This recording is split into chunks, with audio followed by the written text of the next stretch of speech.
Test ক্রিকেটে নিজের শেষ ইনিংসে ব্যাট হাতে নামার সময় এমন গার্ড অফ অনার পেয়েছেন টিম সাউদি, যেখানে পুরো ইংল্যান্ড দল দুই পাশে দাঁড়িয়ে সম্মান প্রদর্শন করেছেন এই কিংবদন্তি বোলারের সম্মানে। দর্শকরাও সম্মান জানিয়েছেন করতালির মাধ্যমে।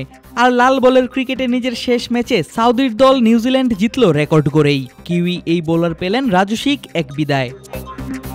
শেষ হলো ইংল্যান্ড এবং নিউজিল্যান্ডের মধ্যকার তৃতীয় টেস্ট ম্যাচ। আগেই ঘোষণা দিয়ে রেখেছিলেন টিম সাউদি, ইংল্যান্ডের বিপক্ষের সিরিজ দিয়েই শেষ করবেন সাদা জার্সিতে নিজের আন্তর্জাতিক ক্যারিয়ার। তাই নিউজিল্যান্ডের হয়ে সবথেকে বেশি উইকেট শিকার করা বোলারকে বিদায় জানাতে মঞ্চ ছিল প্রস্তুত। ইংল্যান্ডকে 658 রানের বিশাল টার্গেট দেয়া নিউজিল্যান্ড ম্যাচটা জিতবে সেটা জানা ছিল সবারই। হলেও তাই 234 রানে গুটিয়ে যায় ইংল্যান্ডের দ্বিতীয় ইনিংস, আর 423 রানের বড় ব্যবধানে জয় পায় কিউইরা।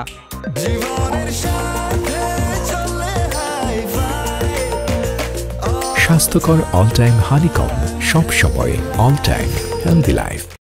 16 বছর আগে নিউজিল্যান্ডের হয়ে সাউদির অভিষেক ম্যাচটা ছিল এই ইংল্যান্ডের বিপক্ষেই। অভিষেক ম্যাচের প্রথম ইনিংসেই ফাইফার তুলে নিয়ে সবার নজর কেড়েছিলেন এই ডানহাতি ফাস্ট বোলার।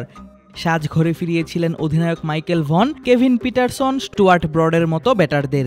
কিন্তু জেতা হয়নি সেই ম্যাচে। সাউদির ক্যারিয়ারের শেষ ম্যাচও ছিল এই ইংল্যান্ডের বিপক্ষেই। তবে এবার আর রয়ে যায়নি কোনো আক্ষেপ। ইতিহাস গড়েই ইংল্যান্ডকে হারিয়েছে কিউইরা, জিতেছে 423 রানে। রানের হিসেবে কিউইদের এটা যৌথভাবে সবথেকে বড় জয়। একই রান ব্যবধানে 2018 সালে শ্রীলঙ্কাকেও হারিয়েছিল ব্ল্যাক ক্যাপসরা।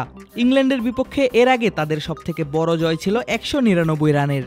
তবে এসব কোনো কিছুর দিকেই আগ্রহ ছিল না উপস্থিত কারো, বরং সবার চোখ ছিল দেশসেরা বোলারের দিকেই। ঘরের ছেলেকে সম্মান জানাতে মাঠে উপস্থিত ছিলেন কিউই কিংবদন্তি এবং দেশটির সর্বকালের সেরা ক্রিকেটার খ্যাত স্যার রিচার্ড হেডলি।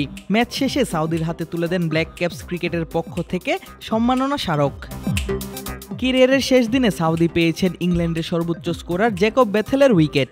আগের দিন 4 রানে ফিরিয়েছিলেন ওপেনার বেন ডাকেটকেও। প্রায় 17 বছর আগে ইংল্যান্ডের বিপক্ষেই হার দিয়ে শুরু হয়েছিল, আর শেষ টেস্টে জয় এবং 107 টেস্টে 391 উইকেট নিয়ে শেষ হলো এই বোলারের টেস্ট ক্যারিয়ার। আদিব আশরাফ, ক্রিক ফ্রেঞ্জি।